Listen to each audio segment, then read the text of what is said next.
Tirdziņā iegādājāmies šādas te marinētu halipeņo. Man ļoti garšo halipeņo, esmu pircis dažādas veidus, ēdis dažādas veidus, bet es gribēju uzslavēt, kur vietējais ar rokām gatavots Valmierā, Beveriņas 31 par garšu rūpējas Jurģis Pēteris Mānīgs.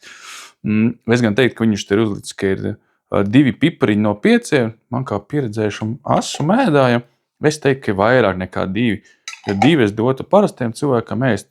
Es tomēr teiktu, ka šis ir 3,5, arī kas var piesakot pipars Facebookā, gan Instagramā.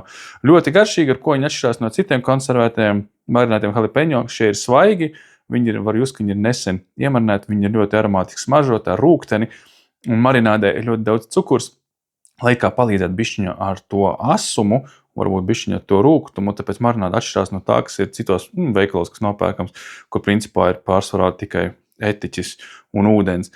Bet, garšīgi, svaiga tā garša, kas ir foršs, tas pipara aromāts šeit ir iekšā, bet, asāki par standartiņu, es ēdu klāt pie gaļas, jo, pliki viņi nav paredzēti ēst, bet gribēju vienkārši uzlielīt, ka labs produkts, ļoti labi garšo, redzēsiet tirdziņā, mēs, ka burciņas samaksāja 3 eiro, kas ir ļoti lēti.